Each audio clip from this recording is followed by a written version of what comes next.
Assalamualaikum warahmatullahi wabarakatuh. Alhamdulillahirabbil alamin wassalatu wassalamu ala asyrafil anbiya'i wal mursalin Sayyidina Muhammad wa ala alihi wa sahbihi ajma'in.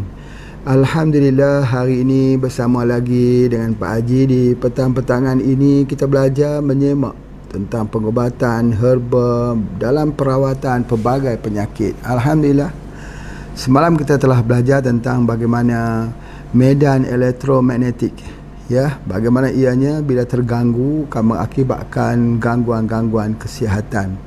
Jadi oleh sebab itu, maka hari ini Pak Haji nak cakap lagi tentang suatu penyakit yang sangat-sangat popular. Penyakit apa tu? Penyakit kencing manis. Sehingga kan penyakit kencing manis ini dia bukan berasal daripada kuman, bukan daripada virus, bukan daripada bakteri. Ya, penyakit kencing manis ini disebabkan kerana permasalahan apa disebut sebagai penyakit degeneratif. Disebut dalam tanda kutip degeneratif. Masya Allah ya. Baik, namun begitu, walaupun dia bukan kuman, walaupun dia bukan virus, tetapi dia juga disebut sebagai penyakit epidemik. Seperti penyakit yang menular. Sebab apa? Sebab penyakit kencing manis ini berlaku terus menerus, seolah-olah seperti satu penularan, seperti virus COVID-19, seolah-olah begitu. Seperti ada, ya, akan kena di satu kota, begitu juga berada di semua tempat. Subhanallah, sebenarnya apa? Sebenarnya kita ini telah dirosakkan oleh makanan yang kita makan pada hari ini. Makanan yang kita makan pada hari ini ialah kebanyakan makanan yang terkuras. Bukan makanan itu sebenarnya mendatangkan racun. Makanan itu baik untuk manusia, tetapi semuanya telah terkuras. Semuanya telah menjadi hampas. Gula jadi hampas. Gula asalnya itu daripada gula merah menjadi gula putih. Bila gula putih itu berartinya satu proses refine, iaitu mengeluarkan molasses, lalu terjadilah gula putih yang merosakkan tubuh badan. Begitu juga beras. Beras perang, beras merah itu telah bertukar menjadi beras putih hasil daripada polish, iaitu mengeluarkan kulit luar yang mempunyai zat, vitamin, mineral dan sebagainya. Begitu juga dengan tepung yang kita ambil pada setiap hari. Ditambahkan lagi dengan aditif makanan, tambahan makanan, pewarna, bahan untuk mengenakkan makanan, dia punya perasa, untuk menambahkan rasa, maka menjadikan makanan hari ini sebagai makanan pembunuh lebih berat, lebih parah daripada COVID-19. Tetapi orang tidak takut kerana itu adalah makanan. Ya, makanan, tetapi makanan yang menjadi pembunuh di dalam kesenyapan. Jadi oleh sebab itu, maka terjadilah suatu epidemik penyakit yang disebut sebagai penyakit kencing manis. Penyakit kencing manis ini ialah akibat daripada makanan-makanan itu yang membuatkan pankreas yang mengeluarkan insulin untuk menukarkan makanan bentuk gula atau karbohidrat yang masuk ke dalam tubuh badan kita itu ditukar menjadi tenaga. Akan berlaku beberapa hal. Yang pertama, maka ketidakpekaan. Jadi berartinya tak sedar bahawa makanan berbentuk glukosa ataupun berbentuk karbohidrat yang masuk dalam tubuh badan itu, ketidakpekaan sel-sel di pankreas itu mengeluarkan insulin. Jadi insulin tidak dibebaskan, insulin tidak dikeluarkan, mengakibatkan lambakan gula, limpahan gula di dalam darah. Satu. Yang kedua, keluar tetapi tak cukup. Dua. Yang ketiga, iaitu kerosakan yang berlaku di pankreas itu sendiri. Jadi oleh sebab itu, maka bagaimanakah cara herba mengobati pesakit kencing manis? Maka kencing manis itu Pak Haji bagikan kepada dua. Yang pertama, kencing manis yang kering. Yang kedua, penyakit kencing manis yang basah.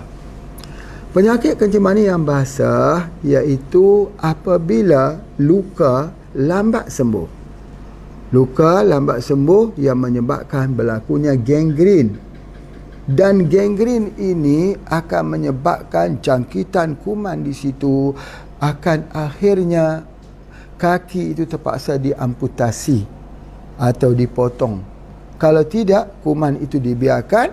Kalau dibiarkan, nanti kuman itu akan naik terus, akan kena diabetic coma, akan masuk ke dalam saluran darah dan menuju ke otak, membuatkan orang itu koma. Diabetic coma, yakni dia koma kerana penyakit kencing manis. Jadi terpaksa diamputasi, terpaksa dipotong. Ini yang jenis bentuk apa disebut sebagai kencing manis basah.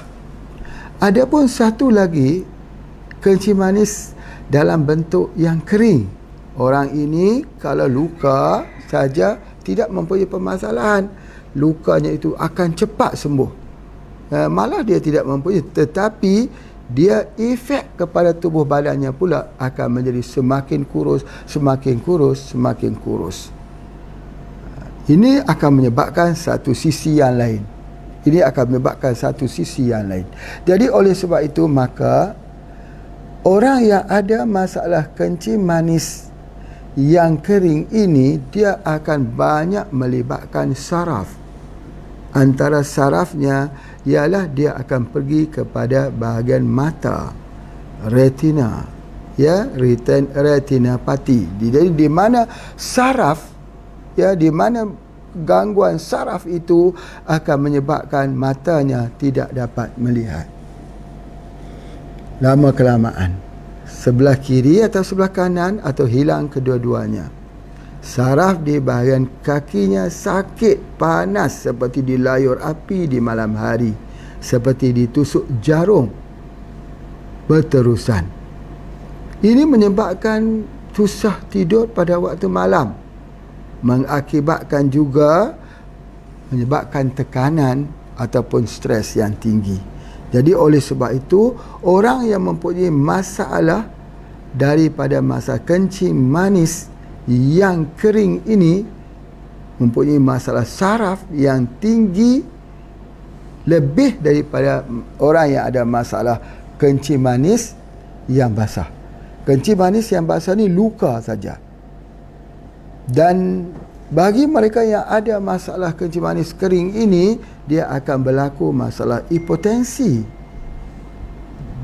Hipoten, jadi lemah tenaga lelaki.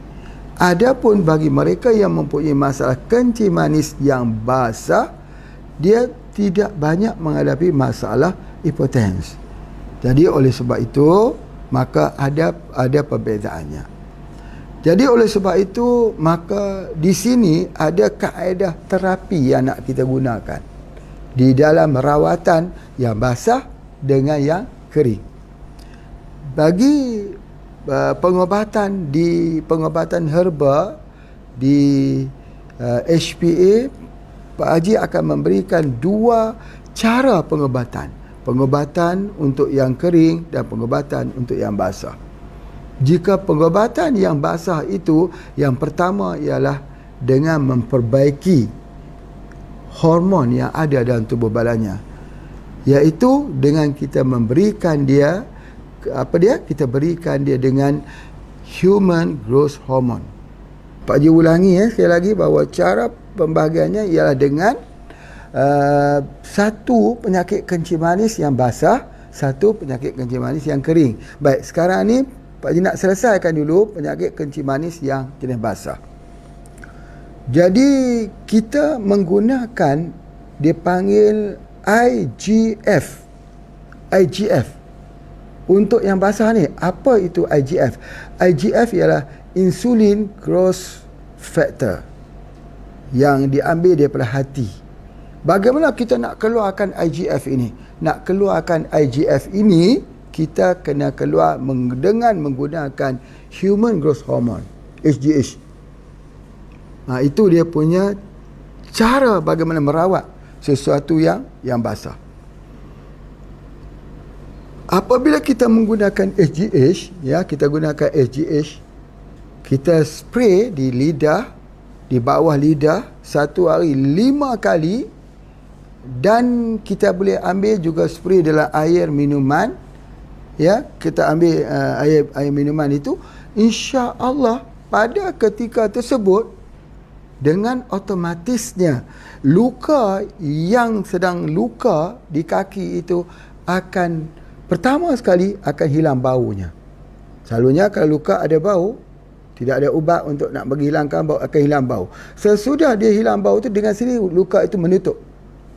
Dan dengan sendiri penyakit kencing manis, luka ini ataupun basah ini akan dapat dirawat dengan menggunakan SGH. Itu yang paling penting sekali. Penggunaan SGH ini satu hari 5 kali mengikut waktu solat.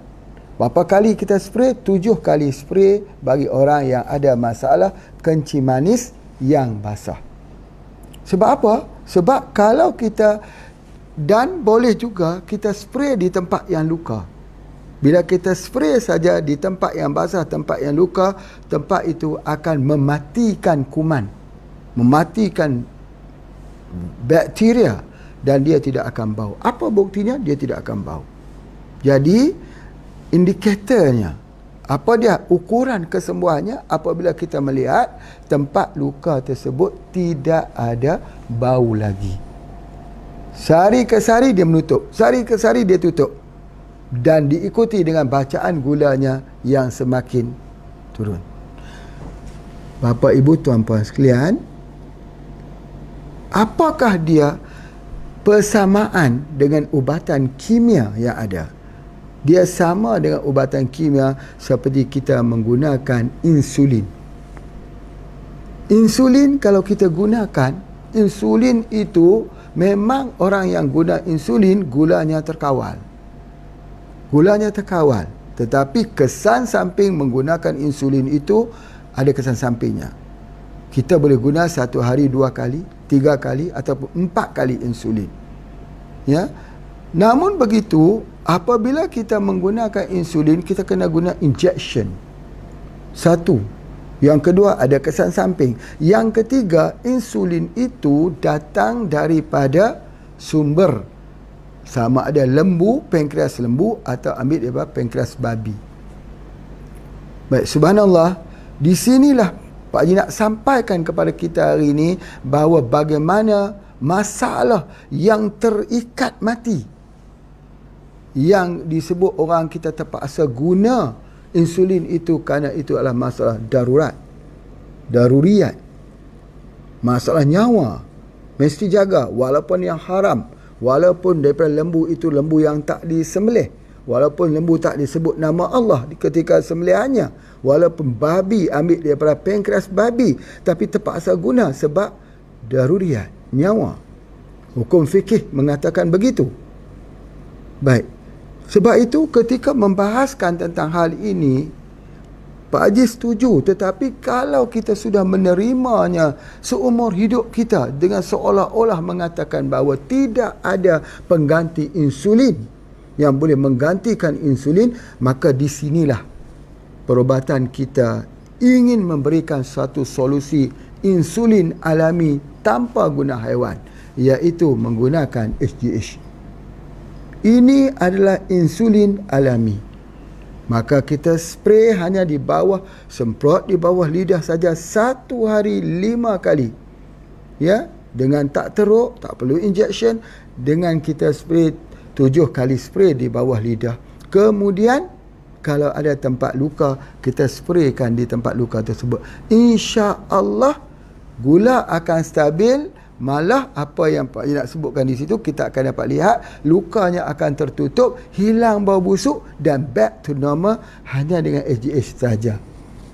Iaitu kita menggunakan insulin growth factor, IGF.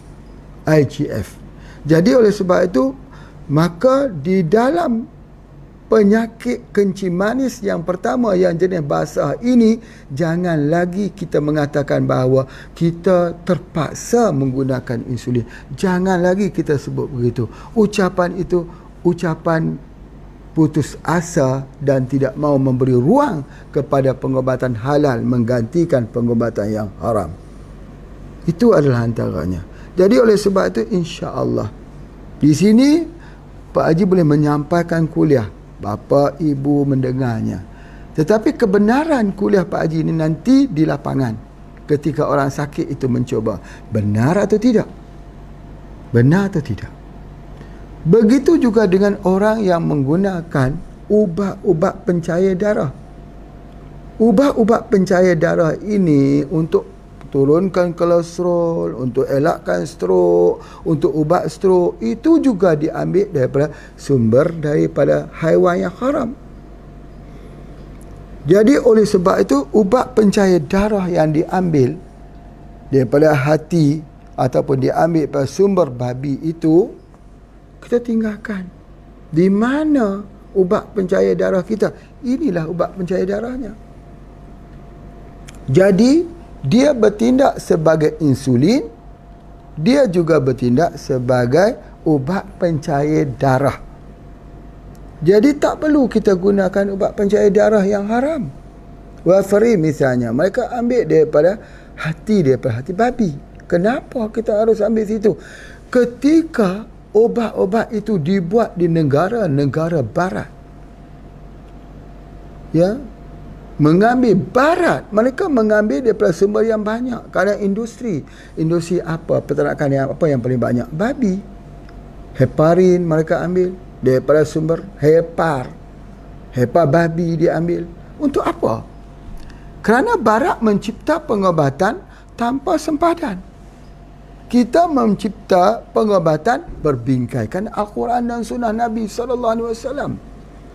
Tetapi oleh kerana kiblat kita, tetapi kerana pengobatan kita itu tersembunyi dengan satu ungkapan daruriyat, maka umat Islam sudah berhenti untuk berfikir. Bila umat Islam sudah berhenti untuk berfikir, kewalahan mengikut jejak yang ditinggalkan orang. Kalau jejak itu jejak yang bagus, alhamdulillah. Tapi kalau jejak itu bercanggah dengan Quran dan hadis Nabi SAW, kenapa harus kita mengatakan ini ruksah, kelonggaran yang diberikan oleh agama untuk sepanjang hidup kita? Kita boleh mengatakan ruksah kalau tidak ada pilihan. Ini dalam masa 1 bulan saja, dengan izin Allah, setelah dipraktikkan SGH ini, keputusan nanti boleh diperbandingkan di antara orang yang apabila seorang itu menggunakan SGH ini, kita akan lihat bagaimana kadar kolesterolnya, low density lipoproteinnya.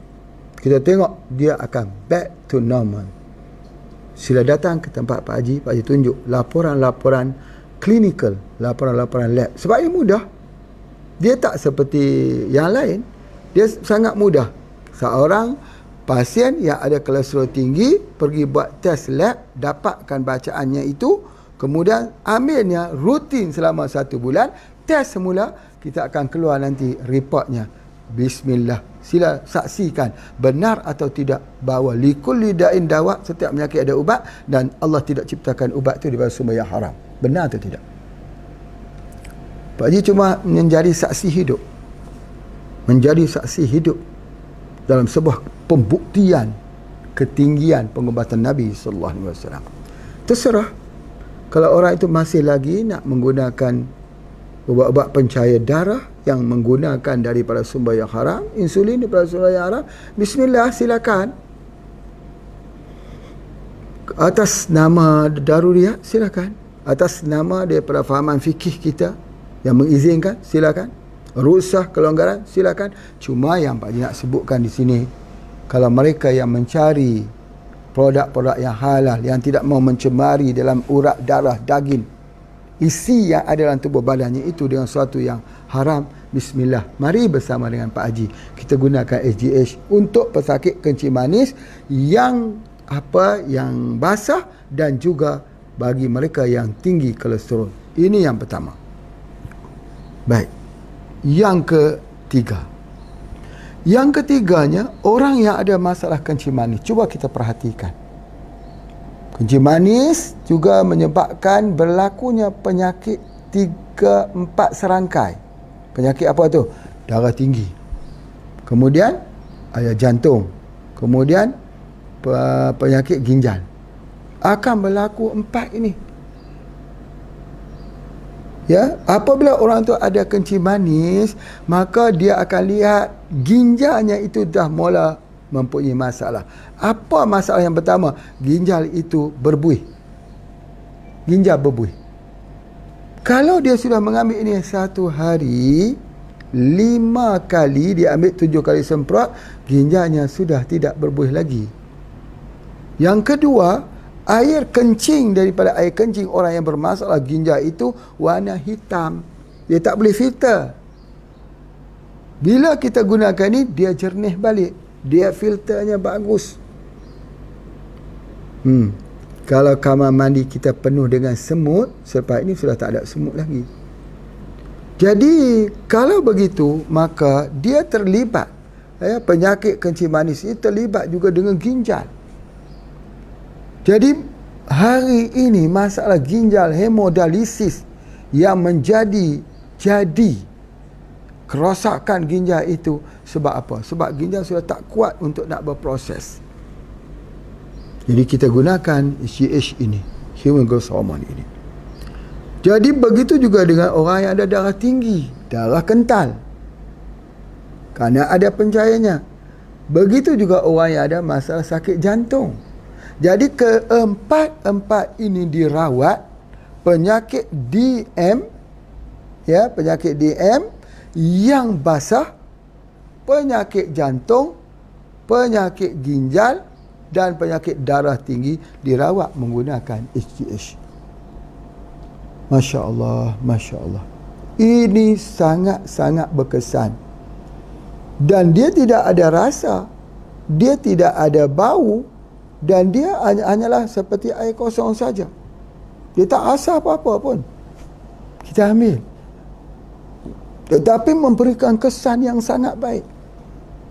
Dan apatah lagi orang yang ada masalah kencing manis yang basah ini, dia akan menjadikan juga masalah stres, masalah hormon, masalah gangguan hormon yang menyebabkan dirinya dalam keadaan stres, cepat marah, sensitif, rasa terpinggir, rasa ingin untuk pergi, macam-macam perasaan-perasaan yang aneh-aneh yang muncul. Bagaimana cara dia? Ini juga caranya. Kita coolkan dia, tenangkan dia. Jadi apabila fikiran itu boleh ditenangkan, dengan sendirinya tubuh itu akan recover. Dengan sendirinya tubuh itu akan mempunyai self repairing yang Pak Haji sebutkan dulu. Dalam tubuh badan manusia ini ada doktornya. Ada doktornya.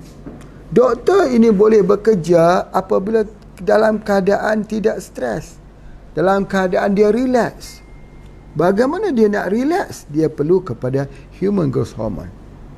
Jadi oleh sebab itu, Masya Allah, bagi pandangan Pak Haji, ini adalah yang terbaik bagi mereka yang mempunyai masalah kencing manis yang basah. Jadi kita boleh gunakan ini, asas utama. Baik, sesudah kita menggunakan ini, apa lagi yang kita nak gunakan? Apa lagi sinergi yang kita nak gunakan khusus bagi pesakit kencing manis yang basah ini? Kita boleh gunakan selain daripadanya ialah albumin, iaitu dengan menggunakan ikan haruan, ikan gabus, ikan haruan. Jadi kita boleh gunakan. Sebab apa? Albumin itu sendiri akan memberikan dia tenaga. Jadi percampuran di antara sinergi di antara HGH dengan albumin, isi ikan haruan, ikan gabus, dia menjadi perawatan terbaik dalam pengobatan penyakit kencing manis yang basah. Sangat-sangat baik. Repairing itu berlaku dengan cepat sekali. Maka diperlengkapkan dia dengan VCO. VCO. Bila kita lengkapkan dengan VCO, Masya Allah. Jadi hanya 3 saja. HGH, albumin, yakni daripada ikan gabus, dan yang satu lagi VCO, virgin coconut oil. Tak perlu ambil banyak. Virgin coconut oil hanya perlu ambil 1 sendok, 1 sudu besar pada waktu malam dan pada waktu pagi. Dah cukup. Sebab yang lain di cover oleh pengambilan daripada albumin yang boleh kita ambil 3 pagi, 3 petang dan 3 malam. Itu adalah pengambilannya. InsyaAllah dengan 3 ini sudah terawat. VCO juga cover untuk darah tinggi dan ginjal. Albumin cover untuk juga luka. HGA juga cover untuk luka dan memproducekan banyak insulin lagi untuk tubuh badan. Tubuh badan akan jadi fit semula. Ingat, apabila berlaku kepada penyakit kencing manis yang basah ini, banyak yang Pak Haji lihat, masalahnya ialah dia akan terjadi amputasi. Harus dioperasi, potong jari, kemudian potong kaki, kemudian potong paha. Lepas tu habis. Sebenarnya tak perlu potong. Tak perlu potong. Cuma orang kita tak yakin. Tak yakin sebab mereka tak pernah cuba. Mereka tak pernah cuba, boleh dimaafkan. Sebab mereka kata, manalah ada ubat yang boleh menghentikan luka bagi pesakit kencing manis yang dah luka. Mana ada ubat? Kalau pergi ke rumah sakit pun tak ada ubat. Dia hanya basuh-basuh, adalah dressing sikit, cuci sikit. Cuci pada setiap hari tidak membawa makna. Sama ada cuci dengan cuka ke, dicuci dengan apakah, tidak ada makna. Dan memang orang sakit tersebut memang tak sakit. Dia reput tapi tak sakit. Dagingnya mati tapi tidak sakit. Cucilah, dia tidak sakit. Ngeri saja nampaknya. Isinya itu dicuci. Ngeri. Tapi dengan kaedah ini sangat mudah. Hanya dengan HGH, sekali dengan VCO dan sekali dengan ikan gabus, ikan haruan mewakili albumin. Masya Allah, Masya Allah. Pak Haji rasakan inilah satu kaedah yang terbaik. Andai kata satulah penduduk dunia ini mengetahui tentang kelebihan di antara HGH plus ikan gabus dan plus dengan VCO, nescaya mereka semua akan datang mencari produk ini. Di mana juga produk ini boleh diperolehi.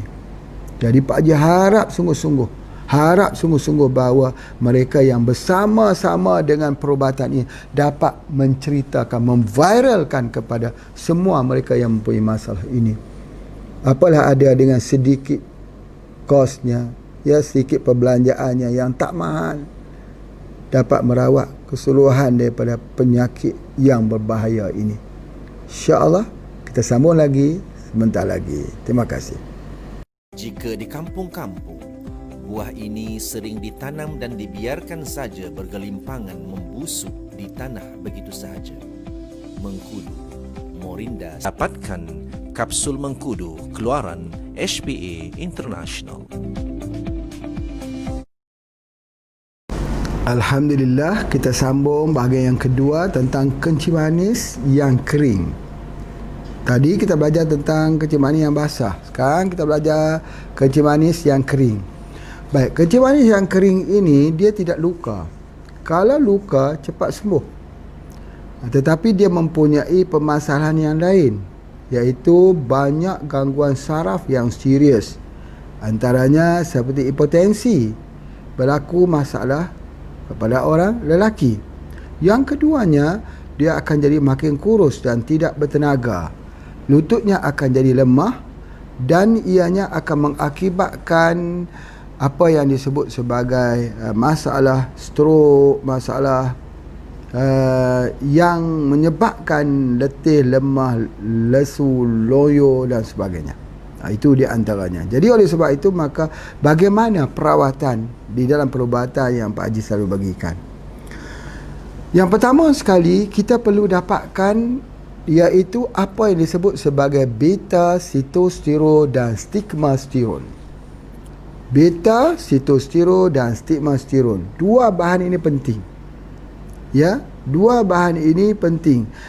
Kalaulah di dalam kencing manis yang basah tadi, kita perlu kepada human growth hormone untuk mendapat IGF, insulin growth factor. Ini kita perlu kepada beta sitosterol dan stigmasterol. Di mana ada beta sitosterol ini? Ada di dalam tumbuh-tumbuhan. Banyak ada, dalam akar lalang juga ada, dalam tumbuh-tumbuhan ada, tetapi ada satu tumbuh-tumbuhan yang mempunyai kekayaan beta sitosterol, iaitu buah jering. Buah jering, buah kerdas, jeringga. Buah jering ini dalam penelitian yang terakhir digunakan untuk ubat kanker. Baik, jadi tujuan Pak Haji nak bincang hari ini tentang buah jering atau pokok jering. Kena harus boleh beza ya. Pokok jering beza dengan pokok petai. Pokok petai tu kecil, jeringnya yang buah tu yang besar-besar lagi tu. Jering ini, jeringga ini, dia mempunyai beta sitosterol dan stigmasterol yang tinggi. Yang kalau kita makan buah jering itu, badan kita akan jadi segar. Sebab apa? Kehadiran ini dia akan membuatkan efektif insulin kita itu lebih efektif, lengkap digunakan. Maka kita namakan insulin itu, dia bertindak sama seperti insulin. Tapi kalau kita kata insulin itu tidak tepat. Insulin tidak dihasilkan dalam tumbuh-tumbuhan. Insulin itu adalah haiwan. Jadi kalau kita ambil insulin, kita tidak boleh makan, dia musnah. Insulin harus diberi dengan cara injection ke dalam saluran darah. Itu kita namakan dia sebagai insulin. Tetapi yang sama fungsi dia dengan insulin ini namanya plantisol. Plan itu tumbuh-tumbuhan. Sol, OL, beta sitosterol, OL, stigmasterol, OL, itu adalah alkohol. Ya, OL ini adalah alkohol. Jadi beta sitosterol dan stigmasterol. Jadi di dalam tumbuh-tumbuhan ini ada apa? Tumbuh-tumbuhan, plantisol. Jadi ada beta sitosterol dan stigmasterol. Jadi bahan ini menggantikan insulin. Jadi kita tak perlu buat injection.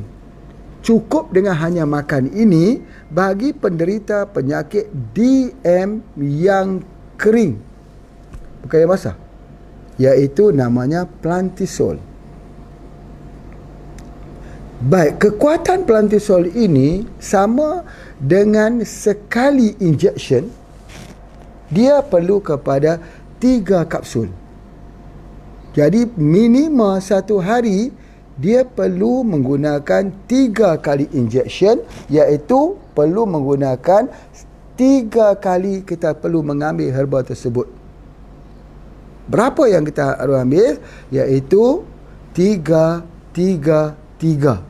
Kekuatannya sama seperti injection, 3 kali menggunakan insulin. Baik, ada ketikanya kalau 3 itu tidak berfungsi, kita kena ambil 4 kali.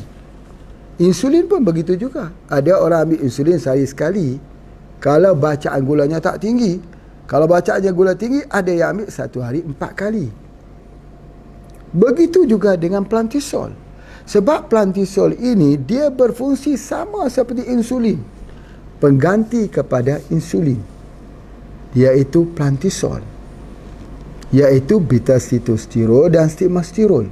Jadi ketika kita ambil itu, dia akan menormalkan bacaan gula. Baik, jika yang basah tadi kita gunakan HGH untuk normalkan. Tapi kalau untuk kering, kita gunakan plantisol. Baik. Dengan kita mengambil, mungkin satu hari 3 kali atau 4 kali. Itu dia. Kemudian sesudah daripada itu, maka kita lihat, kalau yang basah, kita gunakan HGH. Kalau yang kering, kita gunakan plantisol. Kemudian HGH ini diambil dengan apa?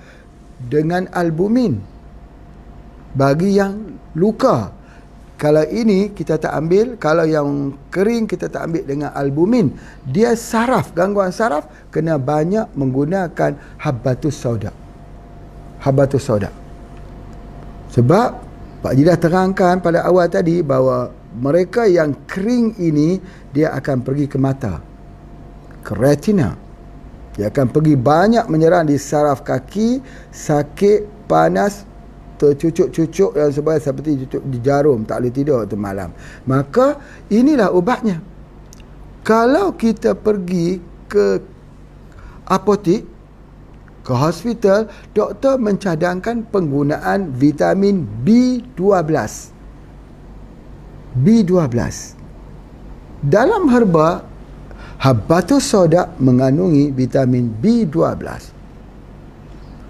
Namun begitu, ada suatu hal lagi yang Pak Haji nak sebutkan. Di sini, orang penyakit kencing manis yang kering ini, dia adalah kerana ada satu mineral yang kurang, iaitu disebut sebagai kromium. Orang penyakit kencing manis yang basah, dia kurang insulin growth factor. Jadi oleh sebab itu, maka menanganinya berbeza. Jadi kita gunakan daripada habbatus sauda. Warna hitam ini ialah warna yang kita lihat ini ialah warna daripada kewujudan kromium. Krom itulah yang mengubati penyakit kencing manis yang kering. Kita gunakan. Baik, jadi oleh sebab itu dia sangat cepat ketika kita gunakan. Ya, jadi ada 2 plantisol daripada jering. Begitu juga dengan habbatus sauda. Baik, kemudian ada satu hal lagi, iaitu bagi orang yang ada masalah penyakit kencing manis yang kering ini, iaitu dia masalah liver. Dia selalu kerapnya ada masalah terkait dengan liver. Ya, kalau yang basah ini, Pak Haji dah sebutkan tadi ada 4 serangkai. Kencing manis, darah tinggi, lemah jantung dan ginjal. Dan begitu juga dengan orang yang ada masalah penyakit kencing manis yang basah pun boleh pergi kepada 4 organ tersebut juga, 3 organ tersebut juga. Tetapi dalam kaedah perawatannya, kita rawat di livernya. Di liver. Sebab orang ini kelemahannya kerana fikirannya tertekan. Fikirannya galau. Yang kering ini disebabkan kerana permasalahan fikiran. Yang basah ini disebabkan kerana kekurangan hormon HGH. Jadi oleh sebab itu, maka kita gunakan untuk menghilangkan masalah tekanan di liver. Kalau tekanan di liver ini terlalu kuat, apa yang akan berlaku? Yang akan berlaku ialah permasalahan kencing manis kering. Bagaimana? Maka Pak Haji keluarkan satu produk baru yang dikenali sebagai Water Booster. Water Booster ini ialah air yang telah diberikan potensinya untuk efek di liver. Sama juga, dia tak rasa apa-apa, tapi kita minum dia. Water Booster ini, Masya Allah, ajaib. Bagi mereka yang mempunyai masalah kencing manis kering, yang ada bacaan kreatininnya tinggi, kita ambil satu hari 5 kali. 5 kali iaitu ambil 1 gelas air. Ini sebagai contoh ya. Pak bagi contoh. Ini 1 gelas. Masuk 1 sendok besar, 1 sudu besar, dan tuangkan air. Kacau, aduk, minum. Satu hari berapa kali? 5 kali. 5 gelas dengan 5 sudu besar. Maksudnya 1 gelas 1 sudu. InsyaAllah dia memperbaiki liver. Dia memperbaiki liver. Kerana apabila dia memperbaiki liver, penyakit kencing manis kering ini dapat kita rawat. Apa pembuktiannya? Tubuh badannya akan hidup semula. Bukan hidup apa, dia akan menjadi gemuk semula. Kalau dulu dia makin kecil, makin kurus, dia akan, tubuh badannya akan maintain dan akan mengalami hidup semula. Daging-dagingnya tidak kurus, tidak tinggal tulang dan isi saja. Ini di antaranya, yakni water booster. Air juga. Jadi ada 3 pengkeadaan atau 3 herba yang digunakan sini. Pak diulangi. Yang pertama ialah plantisol. Ya, plantisol. Plantisol ini sedikitlah, kalau boleh Pak ceritakan, ini adalah ekstrak daripada pokok jering. Dulu telah Pak Haji terangkan bahawa pokok jering itu boleh diekstrak. Bukan guna mesin. Mesin ekstrak yang paling kuat ialah menggunakan daripada pokok benalu atau pokok dedalu. Jadi itulah cukup hebat dah. Jadi oleh sebab itu kita boleh gunakan ini. Subhanallah. Yang kedua, gunakan minyak habatus sauda. Tidak perlu ambil banyak. Hanya malam dan pagi saja.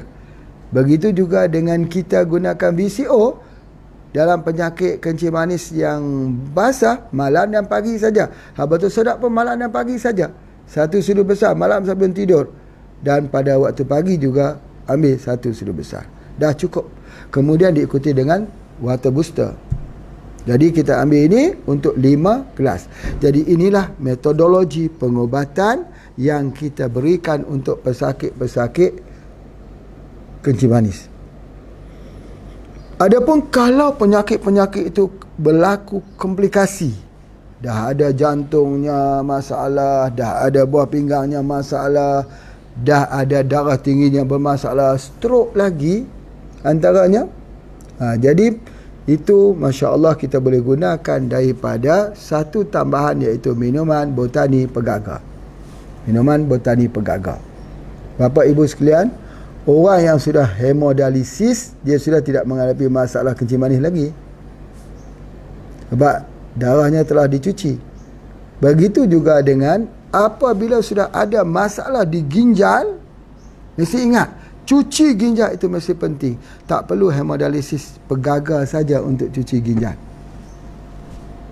Jadi oleh sebab itu, kalau basah pun atau kering pun, kita boleh ambil susupan yang kedua untuk pemeliharaan ginjalnya ini di sini. Kalau untuk jantung sudah cukup. Kalau untuk darah tinggi sudah cukup. Jadi darah tinggi, sakit jantung, ginjal dan kencing manis, kita ubah untuk penyakit kencing manis. Tengok basah atau kering, ditambah satu lagi herba untuk ginjal, iaitu minuman botani pegaga. Rutin ambil ni pada setiap hari dengan izin Allah. Perawatan ini adalah perawatan yang paling sukses yang boleh kita gunakan. Yakin kepada Allah yang menyembuhkan kita. Baik. Yang faktor yang kedua yang paling nak sebutkan di sini ialah faktor tidur. Ini tidur menjadi suatu permasalahan. Kencing manis basahkah, kencing manis keringkah, kalau dia tak dapat tidur, itu bermasalah. Itu pengalaman Pak Haji merawat orang yang mempunyai masalah. Dia tak dapat tidur. Kalau tak dapat tidur, kita susah untuk rawat. Dengar petua ini. Pertama, malam jangan adakan perbincangan dengan sesiapa pun. Malam adalah waktu untuk berehat. Malam untuk waktu kita ibadat. Tidur awal. Jangan orang kata dalam dia tanpa berbual, tanpa berbincang-bincang, berbual sampai larut-larut malam. Bergadang, bahasa Indonesia kata bergadang. Ya. Jadi kalau kita bergadang sampai malam itu, kerana apa? Sebab pankreas itu di-repair pada awal malam. Pankreas kita ini, mekanisme penyembuhan itu, repairing itu berlaku pada awal malam. Selepas isyak. Dan selepas sampai pada 2/3 malam. Waktu itu, waktu pankreas di-repair oleh tubuh, dirawat oleh tubuh badan kita sendiri. Kalau waktu itu kita tak tidur, berartinya kita memang tidak inginkan kesembuhan. Itulah waktunya. Waktu pankreas akan mengalami penyembuhan. Jadi kalau begitu, bagaimana dia perlu repair ini? Dia menggunakan satu bahan yang ada dalam tubuh badan kita, doktor yang ada dalam tubuh badan kita, yang ada di dalam otak yang dalam ini, dikenali sebagai kelenjar pineal atau pineal gland. Itulah doktornya. Doktor ini akan mengeluarkan suatu bahan, satu ubat untuk merawat pankreas itu, namanya melatonin. Maka doktor itu pun mengeluarkan melatonin untuk merawat pankreas sepanjang malam sampai 2/3 malam. 2/3 malam, maka doktor akan menghentikan pengeluaran melatonin. Bila sudah dihentikan pengeluarannya itu, maka rawatan sudah selesai. Tiba-tiba kalau kita tidur pukul 2, kita tak cukup masa untuk rawat. Tidur pukul 12, tak cukup masa untuk rawat. Bagaimana kita mau mengharapkan kesembuhan? Ya, bagaimana kita mau mengharapkan kesembuhan? Luka-luka yang ada di pankreas tak sempat disembuh luka-luka tersebut. Contohnya seperti itu. Berartinya pankreas masih akan lemah, terus lemah, terus lemah, terus lemah. Jadi nama doktor itu ialah Dr. Melatonin. Jadi oleh sebab itu, maka kalaulah kita sudah menghadapi masalah gangguan tidur, tak dapat tidur, maka kita terpaksa mengambil usupan melatonin daripada luar. Di mana usupan melatonin daripada luar itu? Ambil daripada kapsul mengkudu. Jadi kita gunakan kapsul mengkudu. Ambil kapsul daripada buah mengkudu itu, kita ambil, dia menyebabkan Dr. Melatonin mengkudu tadi akan merembeskan, menolong pineal gland mengeluarkan Dr. Melatonin untuk merawat. Jadi bila Dr. Melatonin ini merawat, maka pankreas terawat. Pesakit kencing manis basah dan pesakit kencing manis kering mengalami kesembuhan. InsyaAllah ini yang terbaik kaedahnya.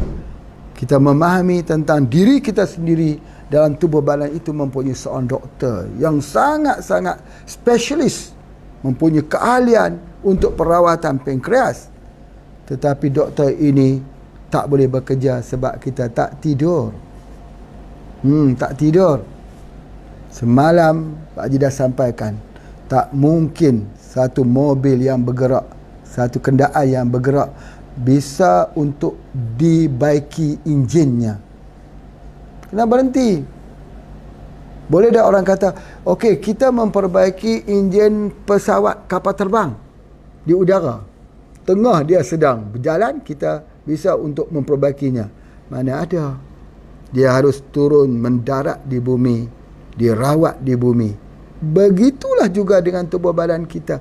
Bisa tak kita merawat orang pesakit kencing manis? Tak bisa. Sebab apa? Dia tak tidur. Jadi kalau gitu, bagaimana perawatannya? Dia wajib kena tidur. Undang-undangnya, law dia kena tidur. Bagaimana caranya? Kita berikan dia dengan kapsul mengkudu. Allah ciptakan buah mengkudu. Rawatannya di kepala. Buah untuk bahagian kepala. Dan buah mengkudu itu sama seperti jantung. Buah mengkudu itu mengeluarkan melatonin. Subhanallah. yang mana melatonin ini keluar dalam tubuh badan kita ini, ingat, di awal-awal malam sampai ke 2/3 malam. Kalau tidur kita lewat, tak sembuh dia. Jadi oleh sebab itu, insya-Allah, jangan kita katakan pesakit kencing manis, penyakit kencing manis tidak ada ubatnya.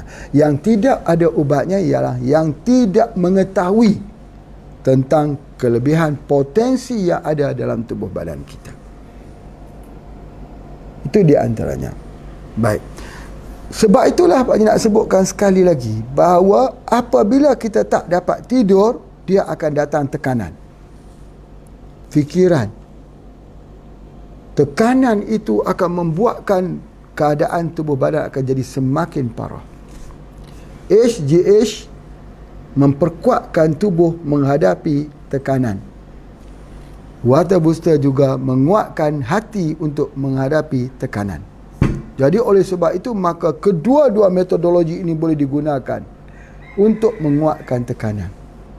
Maka dalam perawatan alamiah dan ilahiyah itu, kalau seorang itu banyak berzikir, banyak mengingati Allah, maka Allah akan bagikan kekuatan internal dalam tubuh badannya itu untuk menghadapi tekanan. Selalunya orang kena kencing manis waktu mana? Waktu pagi, waktu petang, siang atau malam? Orang kena penyakit kencing manis ketika waktu sedang dalam susah, dalam tekanan. Kalau sedang buat bisnes, bagus-bagus bisnes, jatuh, kena kencing manis. Ketika kita sedang elok-elok bekerja, tiba-tiba ada permasalahan, kena kencing manis. Ketika kita sedang mempunyai keluarga, tiba-tiba ada permasalahan, kena kencing manis. Jadi kencing manis itu datang daripada mana? Bukan daripada kuman, bukan daripada virus, tapi datang daripada masalah degeneratif, iaitu masalah tekanan. Jadi oleh sebab itu, maka bila kita bercakap tentang tekanan, maka untuk keluarnya sudah tentu dalam bentuk spiritual, dalam bentuk keimanan, dalam bentuk zikir, dalam bentuk memuji Allah Subhanahu Wa Taala. Jadi oleh sebab itu, maka Pak Haji nak sebutkan dekat sini bahawa kadang-kadang kita boleh riliskan tekanan ini dengan bentuk pijatan, urutan. Itu memang betul, sangat bagus untuk pesakit kencing manis, tapi tak sampai ke deep, tak sampai ke dalam hati yang dalam. Hati yang dalam dapat disentuh dengan agama, disentuh dengan zikirullah. Tetapi kalau untuk masaj, kita kata masaj tubuh badan ini juga dia membantu untuk meriliskan tubuh badan kita untuk dapat apa tadi? Melatonin, untuk dapat tidur.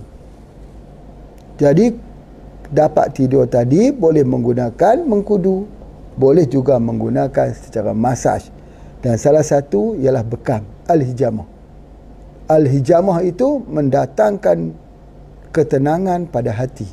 Bila kita melakukan al-hijamah, tenang dalam hati, dengan sendirinya penyakit kencing manis juga terawat. Soalannya, orang tanya, boleh tak pesakit kencing manis itu kita bekam? Boleh tak orang yang ada gangren itu kita bekam? Ya, bekam bagi masalah pesakit kencing manis ini ialah bekam di paras pusar ke atas. Kita tak bekam di bawah. Ya. Jadi itu adalah kaedahnya. Apatah lagi kalau boleh bekam di titik hati, di titik liver. Bekam di titik ginjal. Titik ginjal itu separas dengan siku kita. Ya, di belakang. Ya, separas dengan garis siku kita kiri dan kanan. Jadi oleh sebab itu, maka bila kita bekam begitu, dia akan membuatkan tubuh badan itu akan release, relax, rest. Maka pada ketika itu melatonin dikeluarkan, maka pankreas dapat dirawat. Secara kesimpulannya, Pak Haji nak sebutkan begini, bahawa kenalilah penyakit kencing manis itu terlebih dulu, yang basah atau yang kering. Yang kedua, rawat menggunakan sinergi. Kalau yang basah, HGH, kita gunakan juga dengan BCO dan juga dengan albumin ataupun ikan gabus. Tapi kalau yang kering, kita gunakan plantisol, habatus sauda dan water booster. Macam mana kalau orang itu tak ada water booster, Pak Haji? Dia di tempat dia, misal kata di Indonesia, dia tidak ada. Kalau dekat Malaysia, alhamdulillah ada. Dia menggunakan apa? Menggunakan plantisol, dan dia gunakan minyak habatus sauda, ya, dan dia bolehlah dia menggunakan teh minuman botani pegaga ataupun teh pegaga, dia boleh gunakan. Dia gunakan itu saja, 3 ini saja pun dah cukup bagus. Ya, 3 ni saja dah cukup baik dah. Sebab pegaga ini dia juga detoksifikasi untuk liver juga. Itu antara kita gunakan. Malah kalau kita boleh gunakan yang lain, kita boleh gunakan wave, kita boleh gunakan minyak zaitun, kita boleh gunakan deep sea, itu yang terbaik lah. Dan yang terakhir sekali Pak Haji nak sampaikan ialah ini adalah dibuat daripada untuk kencing manis. Ini khususnya untuk kencing manis yang basah maupun yang kering. Dibuat khas, iaitu makjun kencing manis. Ini boleh kita gunakan, sangat-sangat bagus untuk basah dan juga kering. Jadi kalau yang kering sudah Pak Haji terangkan, yang basah telah diterangkan. Jadi kalau kita boleh dapat ini khususnya untuk penyakit kencing manis basah dan kering, itu sudah pun mencukupi dengan izin Allah. Boleh gunakan bersama dengan minuman botani pegaga kalau sudah ada masalah ginjal. Boleh guna bersama habatus sauda, boleh guna bersama dengan minyak zaitun, boleh guna bersama VCO. Kalau tidak pun satu ini pun dah cukup memadai untuk pesakit kencing manis. Untuk back to normal. Satu ni saja dengan izin Allah. Baik, terima kasih kepada semua yang menonton pada hari ini. Kita sambung lagi pada esok hari dalam perbincangan yang lebih menarik. Terima kasih. Assalamualaikum warahmatullahi wabarakatuh.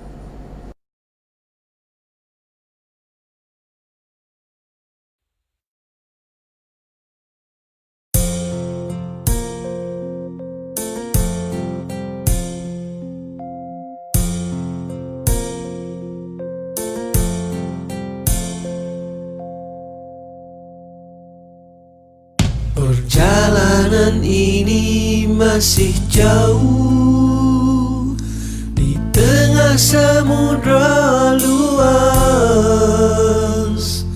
dan pantai tidak kelihatan, lelah mata memandang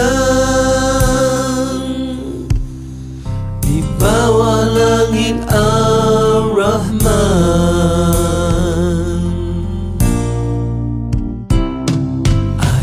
Rahmatnya bertiupan angin, meniup mengikut tujuan.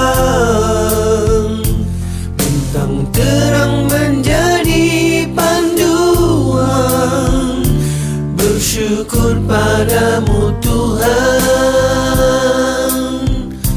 Mudah dirasa sepanjang jalan.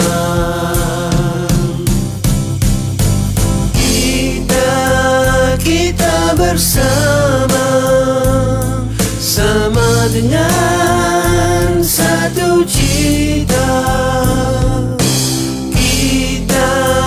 Kita bersama.